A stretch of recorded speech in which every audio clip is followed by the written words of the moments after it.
Hello, my friends. This is Andy coming to you from Yorba Linda, California. And this is the third in a series that I called Who is Dr. Cherniss?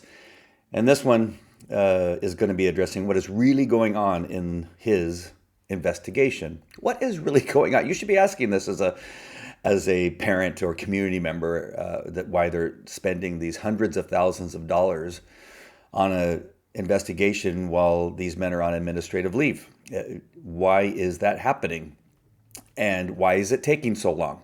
So I just want to tell you who it is that's doing the investigation. Her name is Christina Rowe Connolly. She's a partner at Oppenheimer Investigations Group LLP.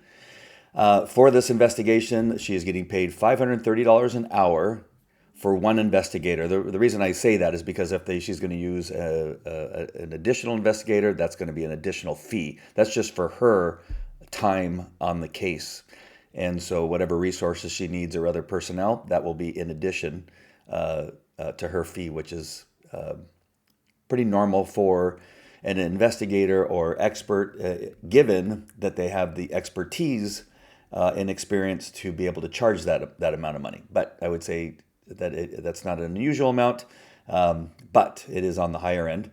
And then you add that up for a week's work on this case, it's $21,200 a week.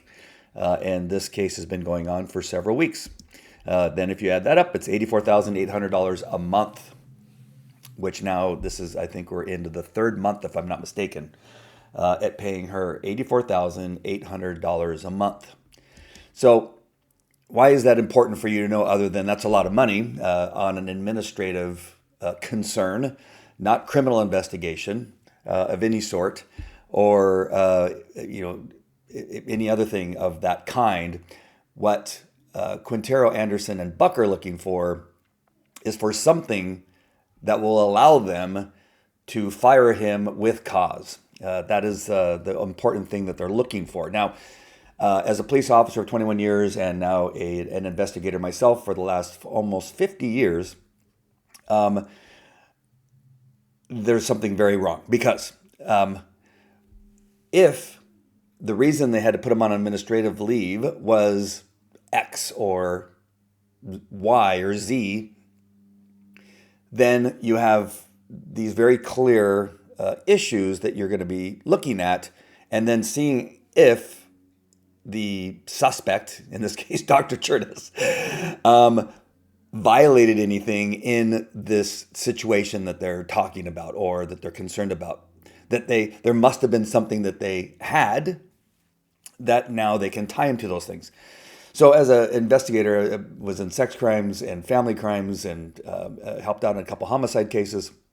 And when you don't know the suspect, obviously, you guys all watch police TV shows, FBI TV shows, that the investigation is more extensive, and you're in the hunt for a person. You're trying to find the person through the evidence that's left behind at a crime scene. So that is a lot more is involved, and although some of the bigger agencies can afford to have multiple detectives on a case, at Anaheim we handled each one of our own cases by ourselves.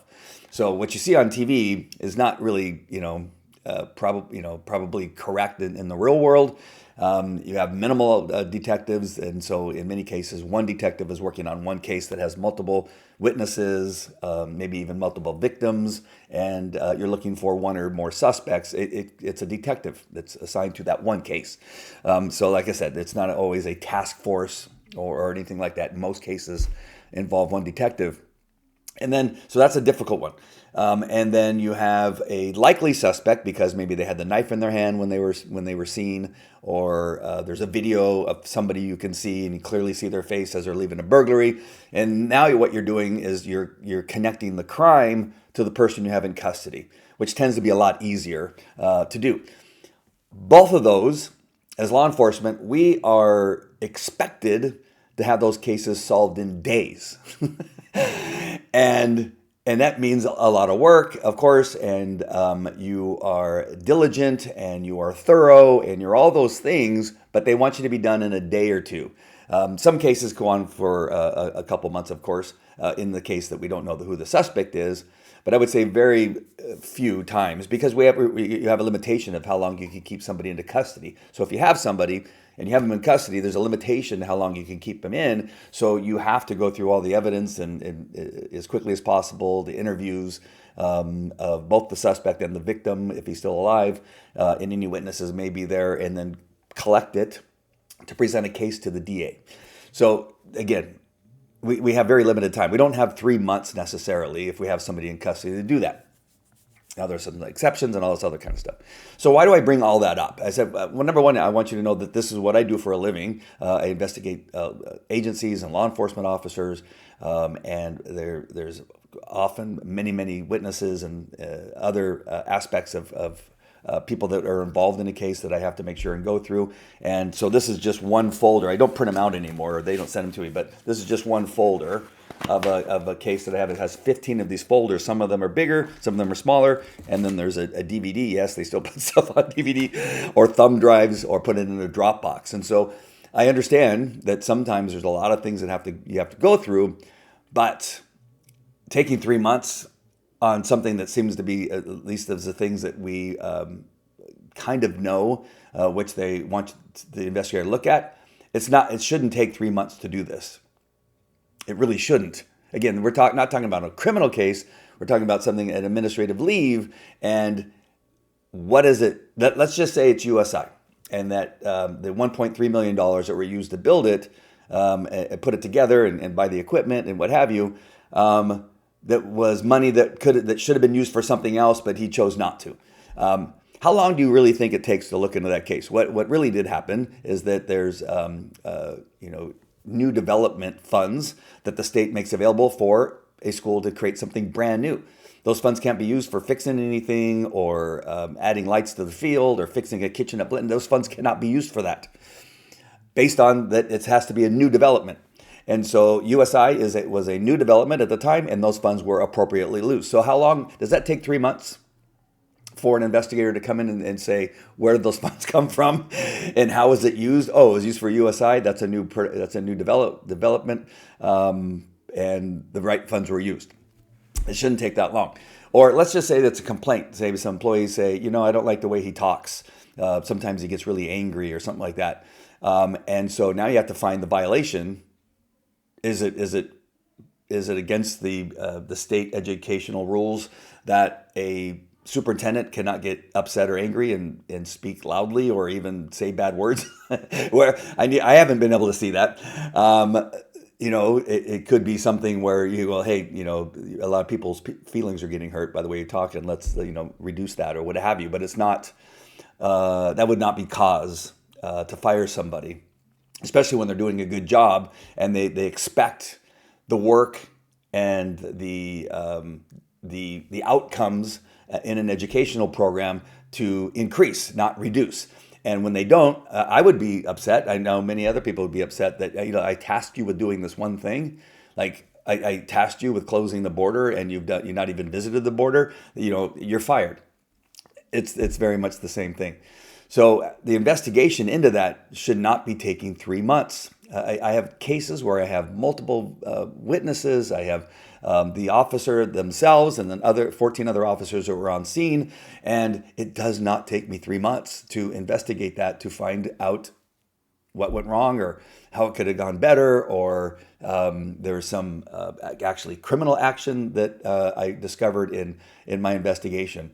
None of those take 3 months. I get paid the same as Christina, sometimes a little more, sometimes a little less, depending on the case itself. And I'm very mindful of what it is it's costing somebody to hire me to look into something. I don't mess around.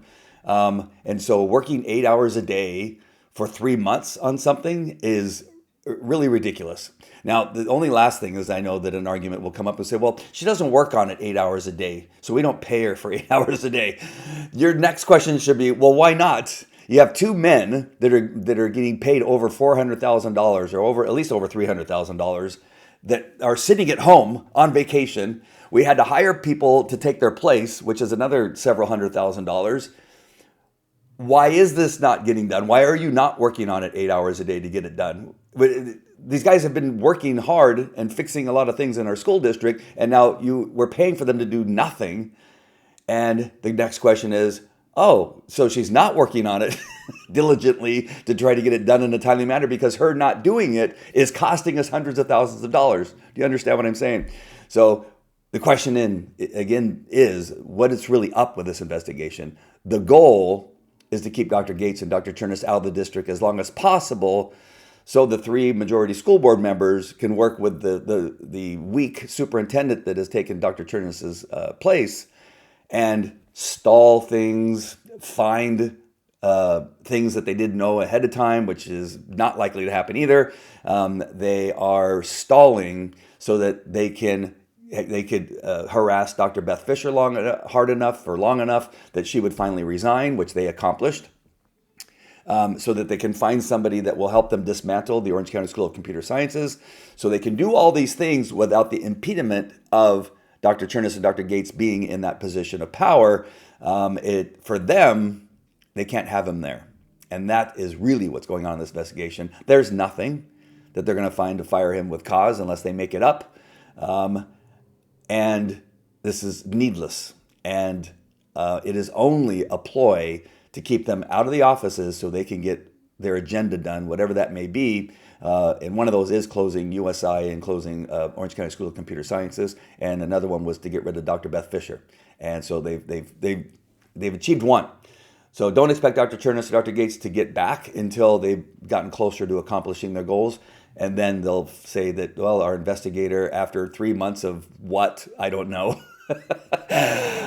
found nothing, and so we're going to bring them back. But that's only after they've accomplished their goals, and those 3 goals are the ones I've been telling you for the longest time. They've achieved one. All right, my friends, that's it. We'll talk to you later. Take care.